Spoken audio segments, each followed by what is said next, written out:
Welcome back to Diary of a Medium, Stories from the Spirit World podcast. And today I have an amazing guest with me. So I'd really love to introduce to you Catherine Canning. Cathy is an author, an inner child healing mentor. And after a turbulent experience in her childhood and later adopting her own child, she embarked on this spiritual awakening and this deep healing journey. So Cathy and I met around about 10 months ago when Cathy started to explore her mediumship abilities and came into my academy. And today, through her powerful desire to support others in reconnecting with their loved ones and their inner child, that she has born, seen and heard heart healing. This is a space for lasting healing and self-acceptance. Welcome, Cathy. I'm so excited to have you here. Amazing. And oh, what a lovely introduction. We have been in each other's world for some time now, and I'm so excited to share your journey with my listeners. Thank you. I'm happy to be here, Em.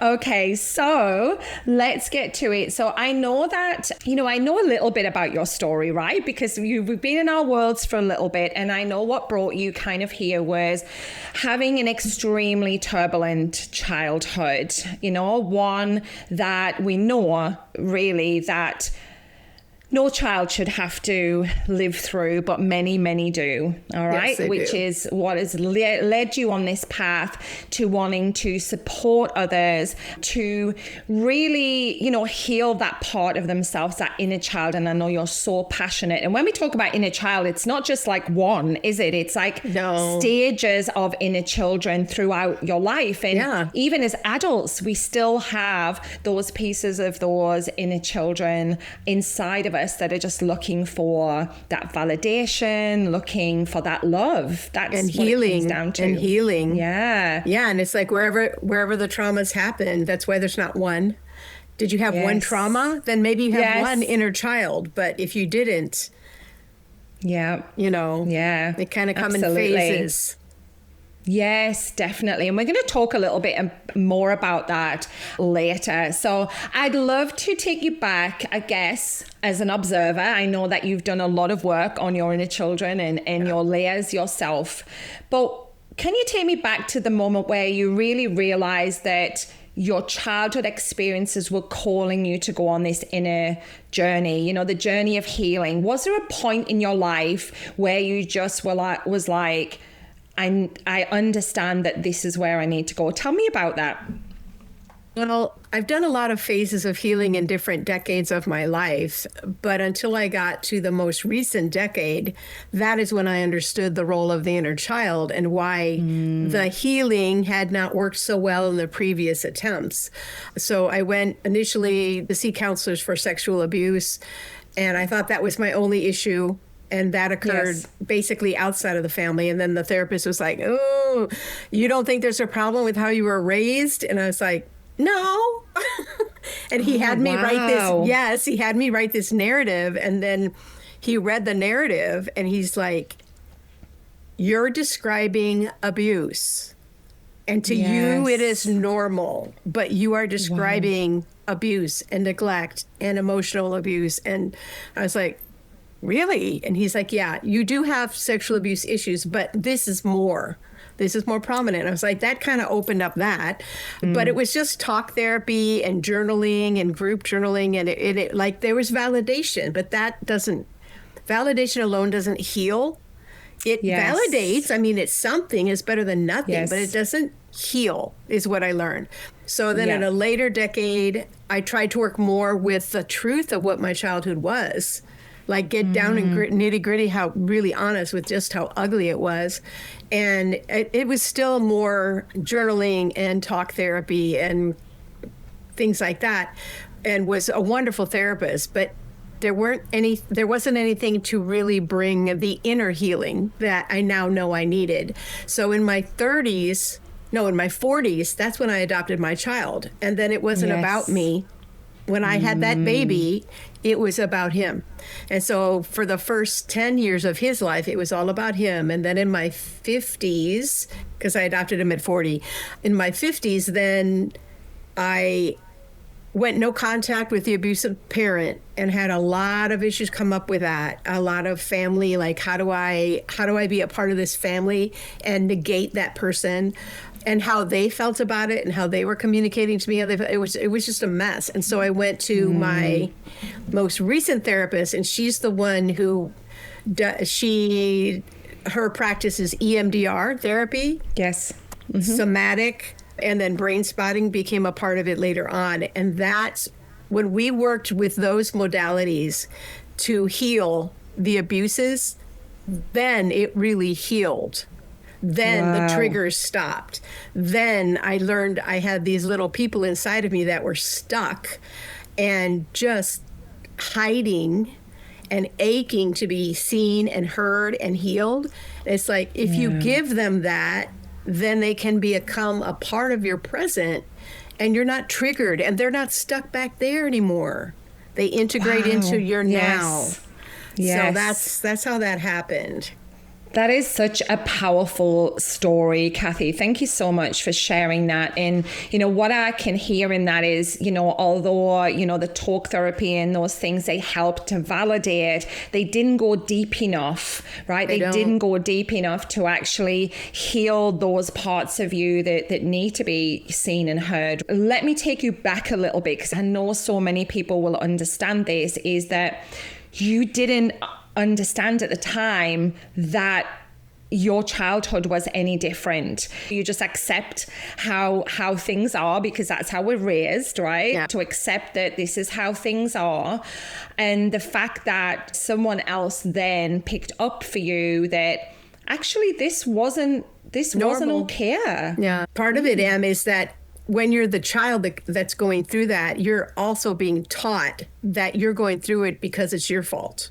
You are flawed. You are unworthy. And so who's going to, raise their hand and say, I had this horrible childhood because I was a horrible child. Yes. So we're going to block that away. And so when someone said you had a horrible childhood, it had nothing to do with you being a horrible child. That's when the light went on. I knew it was bad, but I denied that it was abnormally bad. Yes, yes, because you accepted, that it was your fault, and you did something, and you. And that's what happens, right? It's your fault. If you didn't behave that way, or you didn't do that, I wouldn't have to do this to you, type of thing. You were singled out as well in your family of 5. So it wasn't even as though all of the children were treated like that. It was actually you that was singled out as the child who took everything, that's the other part that tells you, is even if you're in denial of it, that tells you it's not normal, because you're watching 4 other children be treated normally. And you know what your reality is and what your experience is daily. And it's like, they don't match at all. Yes. And that would just reinforce to you, I would believe, that as a child, that it's your fault, that you're doing something wrong, because if you were doing everything right, or what is expected or whatever, and I imagine it didn't matter what you really did, it wouldn't be right, but it reinforces to that child that the problem is me, because if it wasn't me, it would be the same for all of my siblings. Right. Exactly. Yeah. Through this journey yourself, like taking you back to your childhood, do you feel like you kind of had any spiritual tendencies then as a child that was going through that? Tell me your journey through that phase to where you are now. How did that come about? Well, I was raised as this Catholic child and went to Catholic school from first grade through college. And I remember when I was in the worst years of the abuse that was happening, not only inside my home, but outside my home at school as well. and just being so angry at God, because I'm sitting in school where they're God is love and God is your heavenly Father and God loves you. You are his child. And then I would pray and pray and say, please, I just need one person, just one in my corner. I didn't have any. One person in my corner. And the answer was always silence. It was always no. And I'm like, you don't hear me. You don't know I exist. You don't think I'm any better than the rest of the world is treating me. And I was so angry. And so that kind of made it die, actually. And but I do acknowledge, and did in my later teens, when I was like, why did I survive that? And I had my middle therapist was like, I don't know why you're alive. I mean, people have come and told me stories where they have suffered this way or they've suffered this way. And you suffered at home and at school horrendously, and you had no safe place. She says, people take their lives for A or B, and you had both, and no safe person. And I said, now I know, and back, when I was speaking with her as an adult, that God put a survival force within me. Yeah. That it was like, because I was suicidal when I was 11 years old. I didn't want to live. I wanted to get the fuck out of here. But I just hung in. And I remember writing this piece of writing as a child called Someday. And I wrote about all the things that might someday be for me that so were not in my now then. Yes. And I guess I just kind of was like, hang in there for that. Hang in there for that. I waited a long, long time. A long time.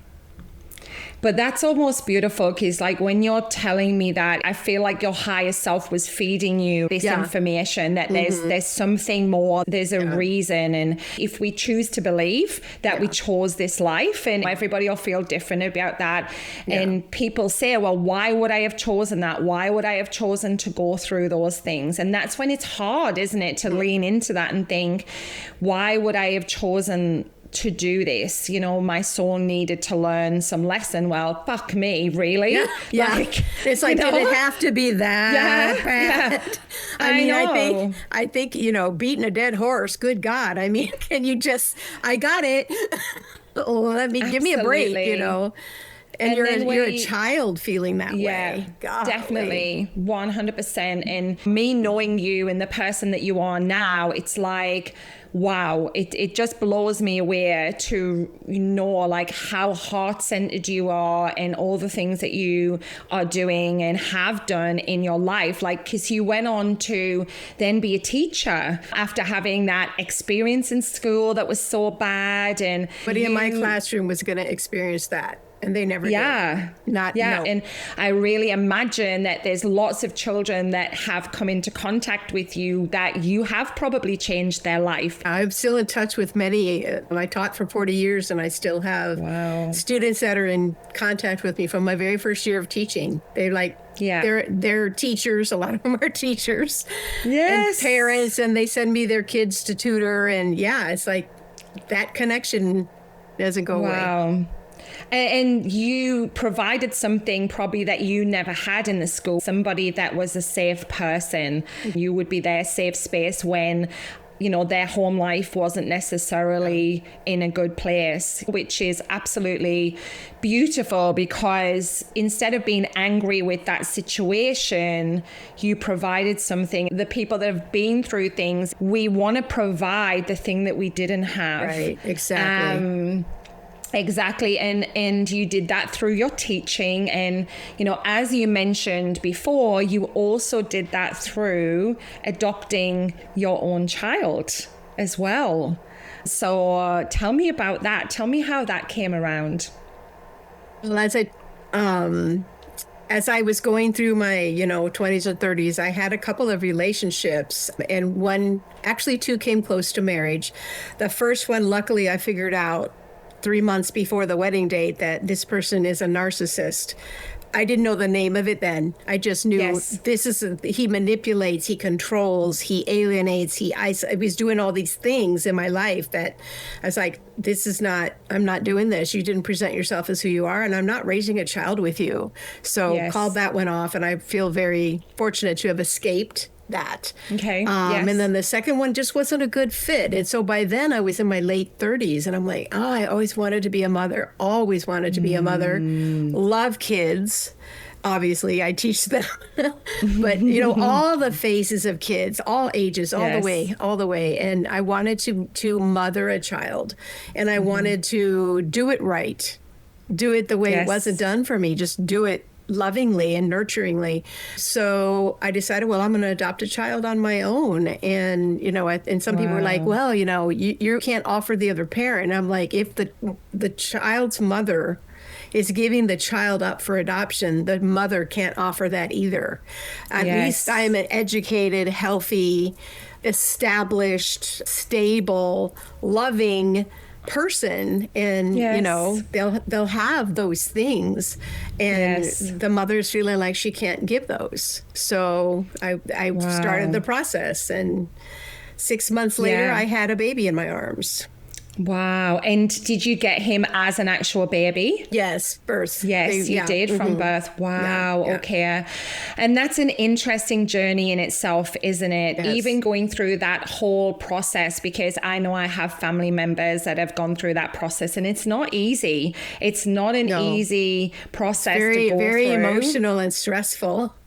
Yes, absolutely. And there's that emotional connection to that as well. What strikes me is that people who have gone through that kind of childhood and don't have that nurturing, often they really struggle with that themselves, right? They struggle to know how to give that because they haven't had, right? But it's almost like your soul knew how to be a mother already, like knew how to nurture that baby and want to give him something that his own mom in that moment wasn't able to provide, which is also a beautiful thing to do. And now he's how old is he now?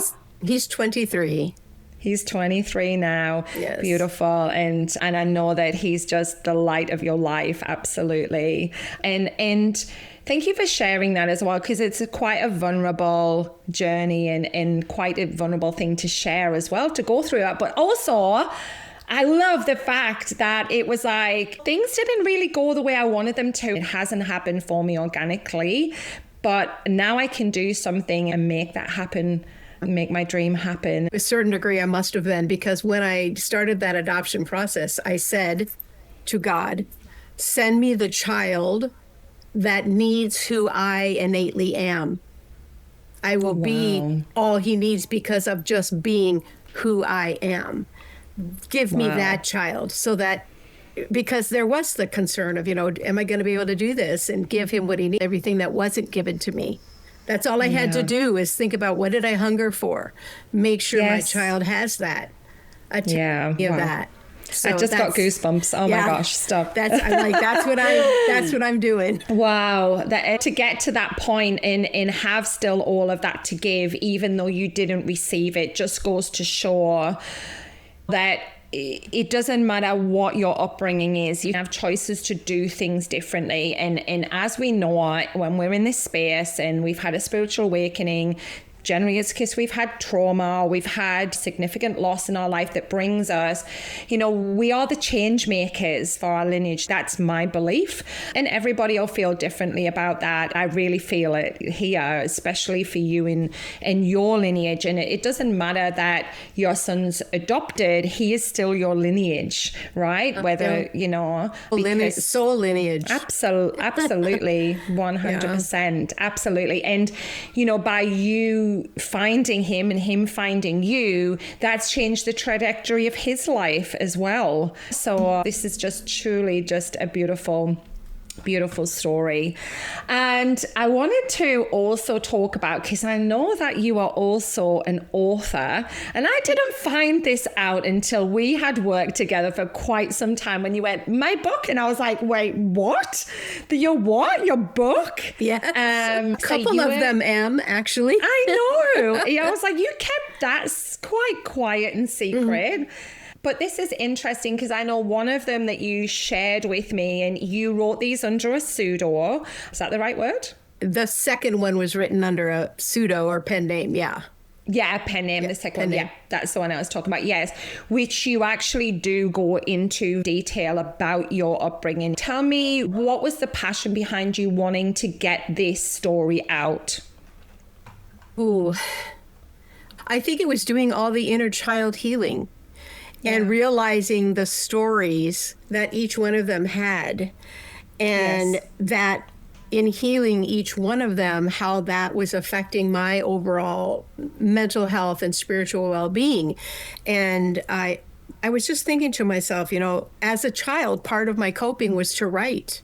I wrote poetry, and I wrote things to pour out my feelings because there wasn't anybody listening. At least they never rejected me, Wow. Wow. Shit. That's a big statement. Yep. Yeah. Yep. Okay. Yeah. Yeah. The page never rejected me. And so I have all that writing. I have writing from back to when I was 11 years old. Yeah. And and the worst years were 11 to 13 because school was at the same time. The honesty of that writing and the pain that is revealed through the voice of a child, because I wrote it, I was a child. Yes, but yes. I don't sound like a child. Yes. The pain is too big. Yeah. And the words needed to express it. It's not going to sound like a child, but it was. So I had this writing all the way up from my childhood through my 20s, my 30s, my healing journey. And I just decided, you know what? There are so many people in the world that have been raised like I was raised, especially in my generation and before. Maybe the generation, people in their 40s and over. Like, narcissism wasn't discussed, and it certainly was never fucking discussed as parent-child. Yes. Not ever. And so I was like, they don't know why they were raised as they were raised, and they don't know it's not their fault, and they don't know that there is a way to heal that. But first you have to know what to call it, and then go to somebody and say, help me with this. So I was like, I'm going to write this book. Yes. So everybody knows what to call it. Yeah, I'm going to put the link in the show notes for this as well. I'm going to write this book so people know what to call it. You've been raised by a narcissist parent, and it's not your fault, and it's going to take some work, but you can heal it, and you can have what everybody else has who are raised in a healthy, loving manner. You can give that to you. The fact that you're still here, and the fact that 11-year-old you wanted to leave, but deep down she knew there was something more, there was something else for you to do. And I truly believe the trajectory you've gone on with being a teacher and giving your beautiful son a different type of life is just fucking awesome. Honestly, it really, really is. You're just amazing. I just love you anyway. I just love you so much. So let me turn the conversation a little bit to your mediumship. And obviously we connected through a group that we're both in, and then you kind of turned up in my world from nowhere and was like, I want to be a medium. Let's see if I can make this happen. And came You were offering to mentor that. I said, I need a mentor. I don't know. This stuff is happening and I don't know what to do with it. What the hell? Yes, I love that. And this was kind of the next phase. And when we talk about our mediumship journey and healing and how it goes hand in hand, right? Often we have to, get to a deeper level of ourself, and then this, that soul alignment comes up, our spiritual gifts all start to come in. And it's not like they were anywhere. It's not like they just arrived. It was just that they were blocked a lot of the time. Like when I come to meet people, and certainly in my journey, I don't like to use the word blocked, right? But it's kind of like we had to move some shit, right? To kind of then start to understand that there's actually more than the physical body. Yeah. And having experiences to go, well, that's a bit interesting. Like, why did that happen? Or why is this happening? And so anyway, we found each other, and you dropped into my world, into the Mediumship Academy. And we've been working together, I think, probably about 9 months or so now. Yeah. 10 months. Wow. Okay. Yes. 10 months now. And I just love this direction for you. You know, being a healing medium, you're really heartfelt, and watching you blossom and, you know, bring all of those abilities online and understanding how they're working for you and with you. Maybe you can give me a little bit of feedback how this last 10 months has been, you know, really working more deeply with spirit. Well, when I had my awakening, and I think I was a person that had it in two phases. And I agree with you when you say that there's probably many in our lives. Once we're awake, then we just up level to other awakenings. Yes. So my first one happened when I had COVID in 2020, and it nearly took me out. I had to fight for my life in my home. It was the first round, and there was no medical help. They were completely saturated. There was nothing. And I had asthma, diabetes, and it was not good. I literally had to will myself to breathe the next breath. While my 18-year-old son was out in the living room hoping his mama didn't die. That's how it was. So that was one. Yeah. And then after that, the world kind of opened up again, and I went back to the church that I had been attending. I was like, none of this makes any sense. Wow. It's empty. It's vacuous. Nothing makes this is not it. And I didn't know why I felt that way. I only knew what I felt it, and I never went back. And then in 2022, I had another health situation that came about due to medications being improperly prescribed for me. And they basically put me in a state of 24/7 adrenaline rush. I couldn't sleep. I couldn't eat. I ached all over. Nobody knew what was causing it. It seemed like it started overnight. And it took them 6 weeks to figure it out. But in those 6 weeks, I considered not being here.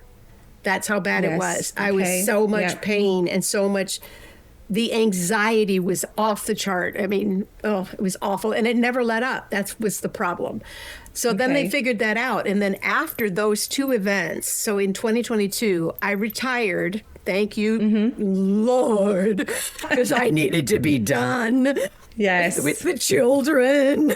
I couldn't. I didn't have any more spoons. I did not. Yes. Yes. And so then I really started delving into, I stumbled across some spiritualist things. And I was like, you know, I like this broader perspective. I like this broader vision. And I started learning from Bashar and some other content creators out in the world. And I was like, God, this makes so much sense to me. Wow. I always struggled with the patriarchal system of the Catholic Church, or any church for that matter. I knew it was man-made. I knew that when I was a little kid. I was like, this isn't rules. This isn't love. This is control. I knew that as a child. So then once that happened and I was delving into all these things, then I was like, I joined Side Chicks, that organization, and I was like seeing people using tarot and pendulum, and I started exploring those modalities, and it was like they came online instantly, like they just worked. And I was like, why do I know how to do this? What is this voodoo magic that I am doing? I do not understand. So I was just really surprised, and the people kept saying, well, you're something. They didn't know what to make of me because it was immediate. Like I'd say, I've never done it before, and they're like, just try. And I'm like, and they're like, you're spot on. And so I'm like, and then it went to one of the practice groups was like, let's try mediumship. Let's just try tapping in to a loved one of someone here present. I'm like, I don't even know I don't know how to do that. What do you even do?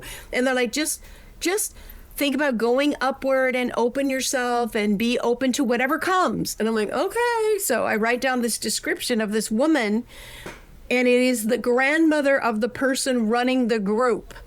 To the T, with her clothing, with what she liked to drink. She had a burn on the back of her wrist from baking. She loved to bake. I gave her all of that, and she was like, that's my grandmother. That's my grandmother. And I'm like, why do I know? Why do I know things about her? Why are these weird things happening to me? So they frightened me. They frightened me a little bit, because it's things don't happen that way for me, where you just do it and it's right on from the first go. That doesn't happen. Say you're a teacher. Say you're left brain dominant without saying it. I know. Yeah. So anyway, That's what led me to looking. Yeah, I'm like, I got to get guidance because it's happening whether I know how to use it or not, it's happening. And yes. I want to understand what I'm doing. I was afraid of hurting somebody or hurting myself because I don't know what the hell. That's what can happen, isn't it? People get frightened because they don't know what's happening. They don't know how to control it. And I guess that's why people seek mentors. That's exactly why I sought a mentor, because I was having exactly the same thing. I was connecting when I was with people, or, you know, I specifically when my brain was like quieter, and I've shared some stories about that as well, which I will do on this podcast. And then I started channeling people's loved ones, and I was like, what is going on? And I knew that it was going to happen because we know spirit, what we resist persists, and the frying pan on the head situation, right? No wonder I could. I was like trying to ignore it, right? Yes. But it's not going to happen. Exactly right. And that's why we end up getting a mentor, because we want to make sure that we're not hurting anyone, that we're not going to deliver anything that's going to damage someone. And certainly for me, I have people talking to me all the time. I'm like, hello, I've got to know how to switch this on and off, right? So that's why I got my mentor. I'm quite lucky in the sense, because I know many people that have had that experience where it just comes in any time of day or night. It has never come uninvited for me, which I am very grateful for that. But I think I would have been twice as scared if it did. Yeah, definitely. And a lot of people go through that because they don't know the boundary of that, right? The boundary of how to work with spirit, closing spirit in and out. And obviously that's what I teach you guys as well, to make sure that we have to live our 3D life, right? We have to be in the human, we have to be in the 3D, we have to pay the bills, we have to do the school run, we have to do, you know, so it's about a balance of being able to mix your spirituality and also live okay in the 3D, because I know a lot of people that find me, they end up kind of almost being a little bit hermity because they stop going to gatherings and the supermarket and stuff because the energy is too overwhelming for them. And this is why we then seek to understand how we can work with spirit in a way that works for us and not, you know, where we feel overwhelmed by it as well. So that's amazing. And I love that we found each other and that you went on this journey. So I guess I'll ask you the question, like, what has been your experience working with me in the Mediumship Academy? You said, you know, anybody can be a medium. And I'd heard that before, but I was like, they're blowing smoke. You made me understand and believe it. Like, that is a real thing. It's a matter of knowing the techniques, the skills, having the openness, having the belief. You just like gave me stepping stones to take this person who's a school teacher. Analytical brain. You gave me the experiences and mentored through the experiences so that I absolutely can do this. Yeah, amazing. But 10 months ago, I would not have said that. I would have said, maybe, I don't know. This is so exciting. I know. Oh, thank you so much for sharing that. And this is the thing. It's not that I have to teach you to be a medium. I truly believe every single person has this inside of them. Will every single person do it? No, of course they won't. But if you have a curiosity and an openness to, you know, to have it, to receive, it's just a matter of understanding your unique connection with the spirit world and how you work with them. And everybody's different. And I'm glad that you get that. I know. And in class, it's so funny because we were on the other day, we're on 4 different time zones in class, and we're like, and understand that we can do that, right? We can read the spirit world because they're here, they're with us, they're nowhere else, they're just with us. And thank you so much for also everything that you have given into the academy. You know, in the time that you've been there, the support to the other students, and everybody says this, we all support each other and we all hold each other. And I'm really really proud of this space that's been created where people can come in, feel seen and heard, right? And be supported and no judgment, and where it's about carrying and holding each other so authentically in the space, which thank you so much for presencing that. And I think as well, someone else said to me, which I'll say is like, you just demystified everything. And when someone has a breakthrough, it's like, woo! It's just such a celebration when you see something drop in, and also just supporting each other, because often when people come into this spiritual awakening and we have this shedding of people who don't understand what we're doing or what's going on, or they want to reject those things, so many people come to me and say, I don't have a safe space to share my experiences. Yes. And this is what we've created in this space, that you feel understood because other people understand the journey that you're on. And it's really, really important to have a space like that, to feel like you can share these weird and wonderful things that we are experiencing. And I truly believe that even when you think back to writing those things that you wanted to do or wanted to achieve, it's like a knowing there's something out there that's meant for me. And I always think about this, like when you have an idea in your head, like it already exists somewhere, otherwise it would never arrive, right? If it never, if you get your head around that, it's pretty cool if you think about things that way. When I have an idea that I'd like to do this, then I know somewhere that exists for me. It's just a matter of when. I'm getting this download of like your 11-year-old self never would have predicted that you would be a published author. Never in a million years old. Wow. I just got goosebumps. Stop it. I just literally. That little girl, like you would be heard, child. You will be heard. Because her truth is in there. Her truth is in that book. Absolutely. Wow. Definitely. And that's a great segue into really what you're doing now, right? So we birthed, seen and heard heart healing. And, when I asked you, okay, why did you pick this? Tell me why this is really close to your heart. That name in particular, is that what you mean? Yeah. Yes. Because when I was growing up in the 1960s, and I'm sure the people growing up in the 50s and the 70s heard the thing that parents said, children are to be seen and not to be heard. And I have this in the book, that in my life, for me, individual me, it was, you are not to be seen and you are not to be heard. And so my passion is to see and hear the children, which I always did as a teacher in my classroom. No child was invisible in my room. No. Yeah. So that's the meaning behind the name. Yeah, beautiful. And taking everything that you have from that experience, 40 years of being a teacher, the healing that you went through and what the lessons that you learned on your journey, bringing that together with also your mediumship that you're doing, and allowing people to connect to their inner children. So you have a program that you take people through in order to have all parts of their inner children to be seen and heard. To be expressing what they need to express.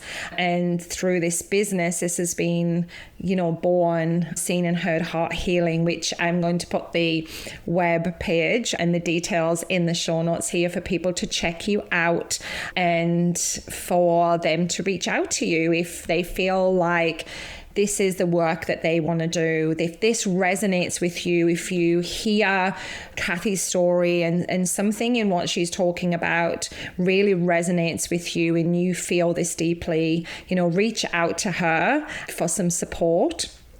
And she's amazing. I've seen her in action, channeling those inner children, and it's actually beautiful to witness the parts of that, and those parts that are frozen, like we talk about that, the parts along the way that's been frozen that really just need to be reintegrated, and Cathy can help you with that. And so I'm so excited. So I'm going to put all those details in the show notes. And I guess I might put you on the spot a little bit here, but, I guess if there's one thing that you want to say, like you're now in your 60s, and I know you won't mind me saying that, right? You've had all of those years of that experience in teaching, and now you're going on a different trajectory to help people. And I feel like there's a message in here for people.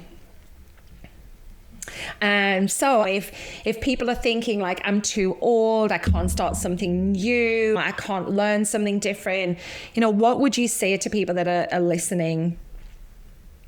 My answer to that is that the more years of life you have and the more years of experience you have, that is more likely the more wisdom you have. So when is too late? When you're just you're just accumulating experience and wisdom. And that is the gift that you can give to, like, I sure as fuck would have liked somebody back when I was 30 years old to tell me the stuff that I now know, so that I could have, because my healing basically happened at age 60. I could have 30 more years of healing if someone had helped me when I was 30 with these truths. So that's invaluable. That's profoundly valuable. I love that. The way that you've put it is, it's actually lived experience is the thing that we need. That's the thing that will help us hold and guide other people, is our own lived experiences of things, because we know we're our own first client, right? We are. Oh, yes. We Absolutely. are, right? Oh, so yes. we know our journey. So we know innately what that person is going through, how they're feeling, what stage they're in. You're able to connect with them on a personal level of knowing that as well. And that gives them confidence in you, because you've lived it. You didn't read about it in a book. They're reading some books, but I live the experience as well as reading the books. It's been there, done that. 100%. Oh my gosh, I have loved our chat, our conversation, the things that have come out and the things that you have shared on this experience as well. So I will put your details here. And if you're looking for mediumship readings or you're looking for inner child healing, I recommend that you connect with Cathy and have a chat with her. So I just wanted to say thank you so much for sharing, for being vulnerable, for just being you, because you're fucking awesome.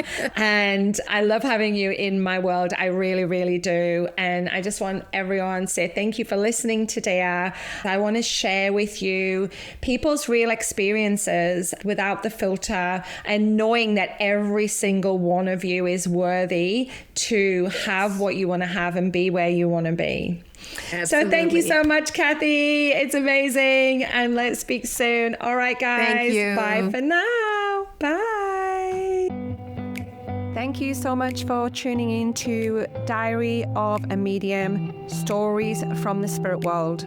If something in today's episode has sparked something within you and you are curious about your own spiritual gifts, then check out my website on how I can support you. If you have your own story to share, then please reach out. I'd love to hear from you. If you want to support me, you can subscribe, leave a review, or simply share this with a friend. So until next time, trust yourself, trust spirit, and keep listening to the whispers from the universe. Bye for now.